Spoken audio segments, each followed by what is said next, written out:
So today's topic, great question, Beth, is state laws and other resources to know before you lend. So this is title versus attorney state. This is usury and foreclosure. This is judicial or non-judicial. Just going over some of those basic concepts so that people understand things to be aware of when looking at a loan opportunity.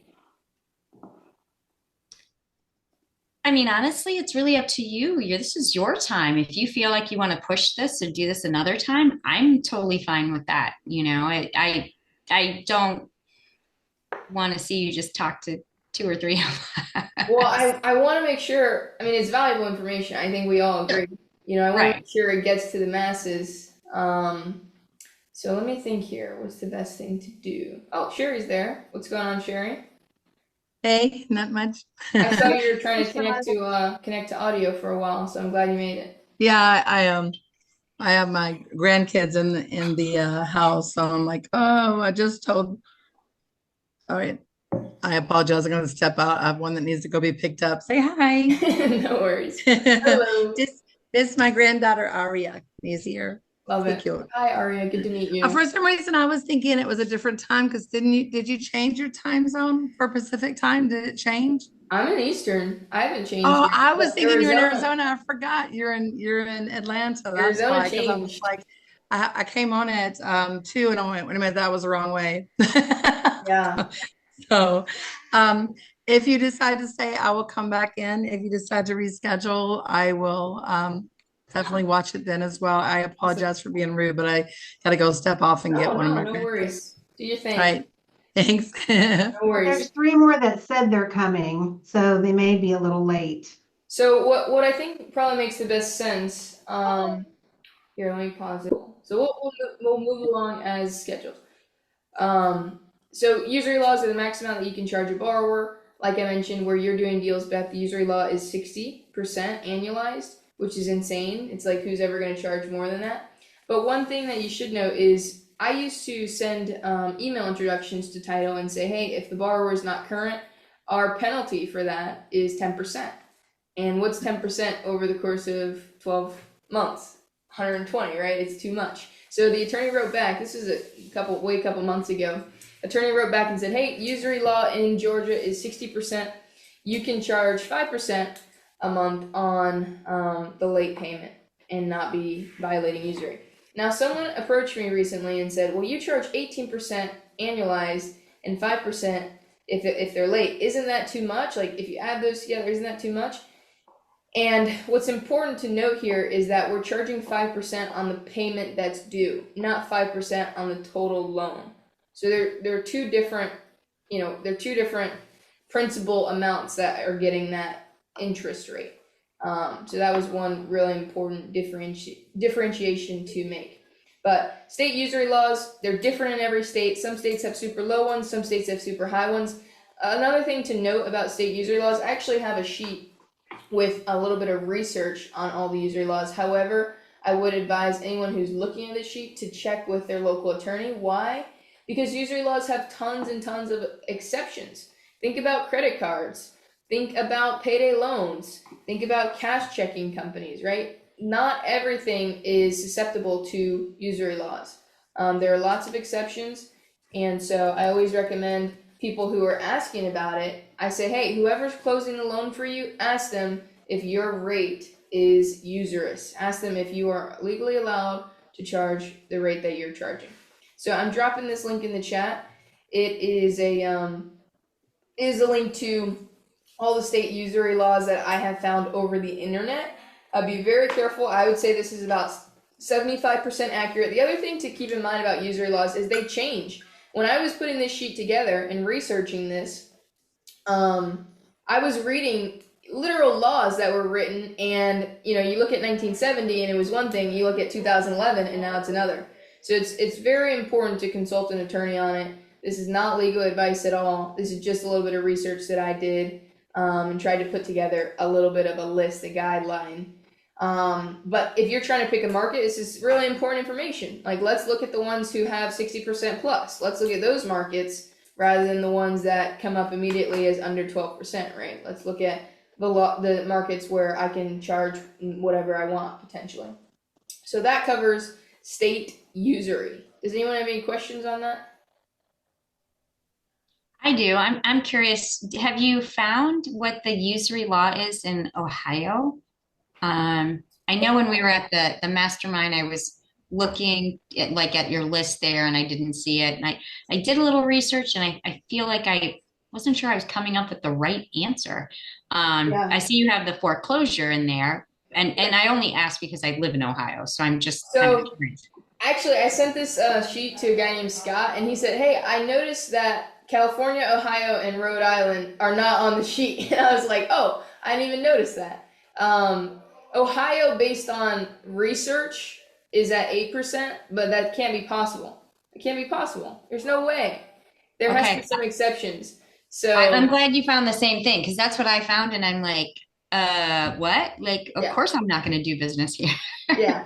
So there usury has an interesting exceptions. Like I've researched usury law and it's like, okay, if the loan is secured by a real estate property, then it's different. Well, that's all we do. That's all we do. We don't do loans that are unsecured or not, not including real estate. So that's why it's really important to like check with the attorney because this is all, theory. It's really research stuff I could find online. And for a loan to be 18%, I mean, look at hard money lenders in Ohio. Most of them are charging more than 8%. So there has to be some exception in legality there. But overall, usury is something that you should 100% be aware of because the penalties for violating it can be steep. Your borrower can forfeit all of their interest to you. You have to incur legal fees fighting them potentially. I mean, there are cases where you could go to jail, but it's really only if you're a repeat offender. Like if you are literally intentionally doing predatory loans. But fines and legal fees are not, uncommon. So definitely be careful of usury. It's something to be aware of. And every single state is different. So this is one of the things that impacts where you do business as a lender. State allowable late fees. So this is looped in with usury. And by the way, guys, if you guys ever need, you can go to the Facebook group in our featured section. That's where all the criteria is, and that's where kind of the text is that we're going through today. In the featured section, you can find any single topic that we've been through before and upcoming topics that we'll go through over the next few weeks. So state allowable late fees are similar, looped in with usury. You want to make sure that the max late fee that you're charging is legal and non-usurious in the state that you're lending in. Cool. State foreclosure laws, processes, and timelines. So this is looped in with judicial or non-judicial. One thing that you 100% have to understand as a lender based on where you're lending is the foreclosure process of where you're lending. If you do enough loans, I say this all the time, if you do enough loans, you will get a borrower that defaults. Would you rather be in a state where it's easy to foreclose or hard to foreclose?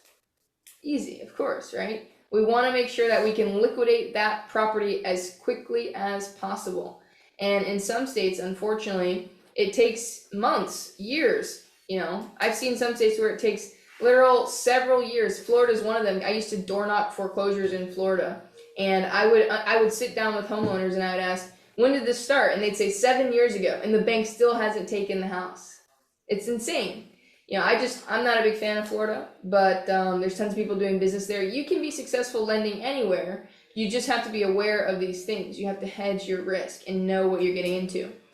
Abraham and I say all the time, it's okay to do risky loans. It's not okay to do a risky loan and think you're doing a safe loan. You have to know that you're doing a risky loan.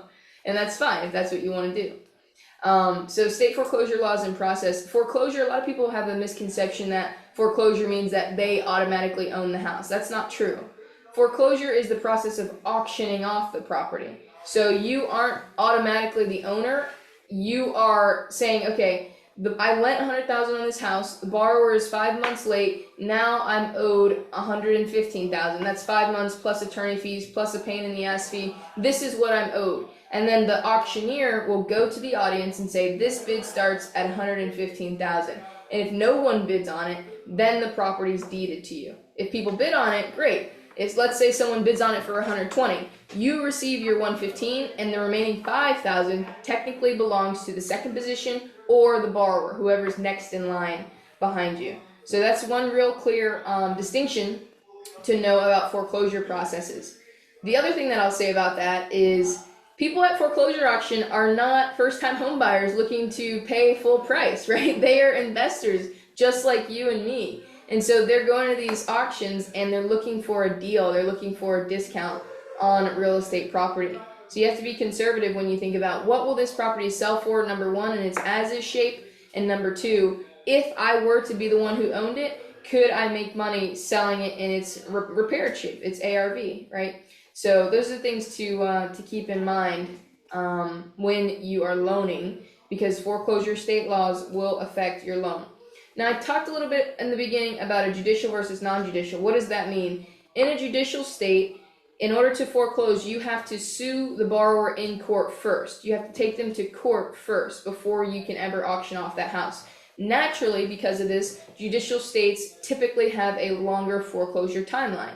In non-judicial states, that's not the case. You can file a claim, get with the county clerk, and get that property on the courthouse steps as soon as possible, as soon as that county allows for it, right? Every county, every state is going to be different.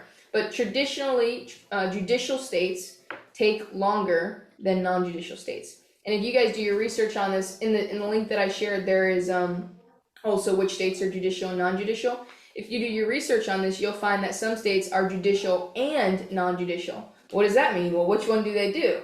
Most states who have the option of doing both, what do you guys think most lenders opt in to choose? Non-judicial. Exactly. They want to go fast. They don't want to have to sue them in court. In many states that have both, lenders go for the non-judicial foreclosure. So that is what there is to know about that. Is there any questions about that? Awesome. So let's go into real quick ways that people can stop a foreclosure. It's so interesting now that I'm a lender, because I used to be on the other side sitting with homeowners trying to stop their foreclosures so I could buy their house. But ways that people stop a foreclosure. One thing that you have to keep in mind as a lender, if you are going to foreclose on someone, you can, at that point where you file the foreclosure, you cannot accept any payments toward that loan unless you plan on stopping the foreclosure. If you accept any payment at all, that borrower can no longer be foreclosed on. So if you decide, I want to foreclose, you have to stand by that decision until the foreclosure is carried out. If you accept at all any payments, then you have to close that case and start all over again if you decide to foreclose again. Very important detail to pay attention to. And you don't want to get yourself, taking bits and pieces and having to restart, especially in a state that takes a long time to foreclose. But the way that most people will stop a foreclosure is by bankruptcy. Bankruptcy is really, really dangerous for you as a lender if you are in second position, because a bankruptcy can wipe out a lot of second positions. There was an attorney here in Georgia a couple weeks ago that was telling us a lot of bankruptcies. And keep in mind, we're lenders. We're not bankruptcy attorneys. We're telling you our experiences, what we've learned.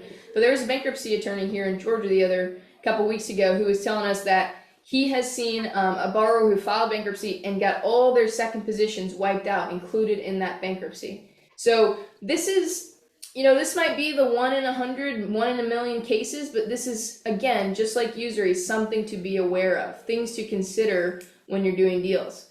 Keep in mind, it's okay to do second position as long as you know the risk of doing a second position. I'm not trying to tell you what to do or what not to do. We are just educating on things you should be aware of. Make sense? So bankruptcy is one of the things that can postpone a foreclosure. If you're in first position, then you can get a bankruptcy attorney. And even if you're in second, you can consider this. Maybe you and your borrower are fighting to see what's going to happen first. But if you are in first, you can get a bankruptcy attorney to lift the specific property out of the bankruptcy. So that's one thing that you can do if your borrower files bankruptcy on you. You can have that one property lifted out and have it excluded from the bankruptcy if you can, prove your case. And obviously that takes a consultation with a bankruptcy attorney. But that is what they do. So those are the ways that your foreclosure, if you're deciding to foreclose on a borrower, could potentially be stopped. Remember, if you're going to accept payment, then you have to stop the foreclosure. The other thing that's important here that I didn't mention, in order to foreclose, your borrower has to default on the promissory note, and you have to send them a notice of default. You can't just wake up one day and decide, you know what, I need my money back. It's going down. They have to have some fault. And so where I've seen a lot of people mess up is they're doing balloon notes, right? They're doing balloon notes. They have a balloon in 6 months or 12 months or 7 months, whatever the case may be. And over the course of when they did the loan versus when their balloon is due, they find out something about the borrower that they don't necessarily like.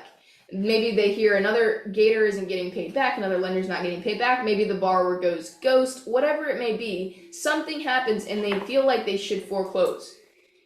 Can that individual foreclose if their promissory note states all the money is due back on, let's say, December 1st, and there's no other stipulations to make keeping the loan in good standing?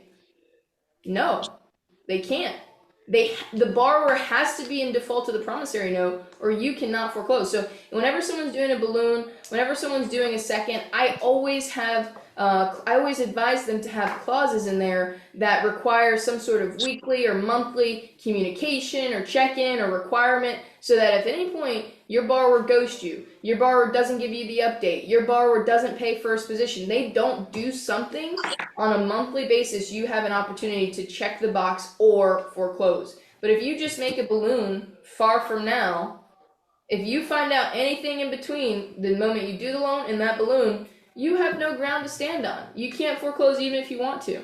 So that's one thing that is really, really important when it comes to foreclosing, promissory notes, and starting the foreclosure process. And once you decide that you want to foreclose, you have to send your borrower, you have to issue a notice of default, your intention to foreclose, and then of course you move forward.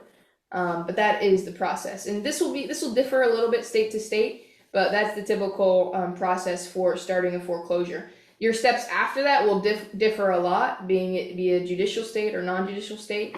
And the last thing that I'll say about this is if you're going to loan money, it is really important to have a foreclosure attorney, in your back pocket before you do that loan. If you decide I'm going to do loans in North Carolina or in Texas or West Virginia, you need to make it your duty before you start generating business to find a foreclosure attorney in that market, because a lot of foreclosure attorneys won't take your business.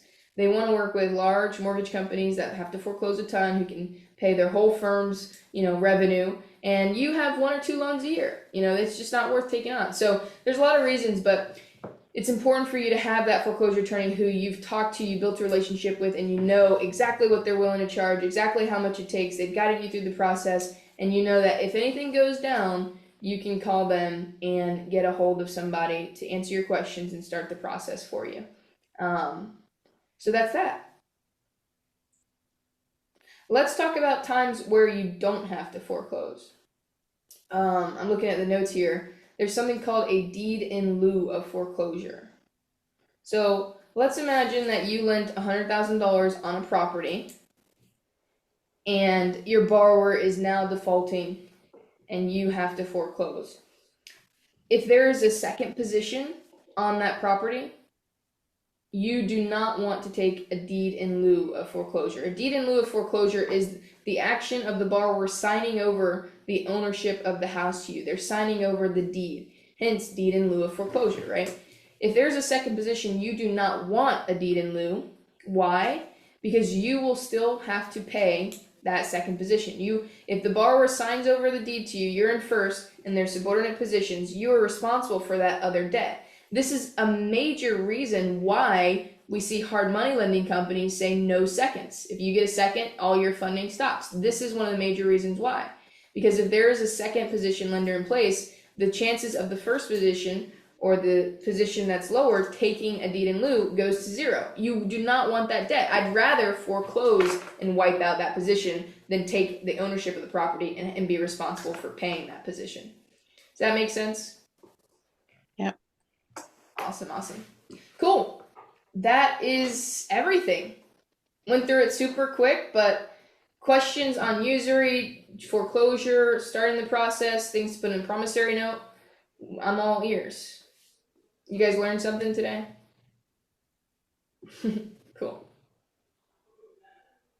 How many foreclosures have you guys done, Alexis? We have had to start the process on about 5. We had to go through with it on 2. So we had 2 that we foreclosed on This was probably August or September, and we were the highest bidder. We wanted the properties because we sold them a couple months later and made a nice profit on them from the loan amount. And that's why your underwriting is so crucial. Because if you're lending right, you know that if you have to take it over, you can still make good on the loan. But yeah, most borrowers that we lend to won't let us foreclose. Like I mentioned, we started it on a couple. We only went through with it on 2, and that's because they have equity. They have equity in these properties. Most of the properties we lend on, we are not lending the rehab money. They put their own rehab money. So every single time we do a loan, after weeks go by, the loan has a lower loan to value. The value increases, but our loan amount stays the same. So the equity builds and builds and builds. Sweet. Alrighty, guys. Thank you all for coming. Appreciate you. I saw Valette, I saw Beth, I saw Sherry for a second taking notes. I love that. You guys let me know if you have any questions. I'm more than happy to help. And, building a lending business is something that I want to talk about too. Right now we're going through the basics of actually lending, but the business as a whole, connecting, is something that we'll cover as well. So thank you guys all for being here. We'll upload the recording, and I'll see you all next Tuesday. Peace out. Thank you.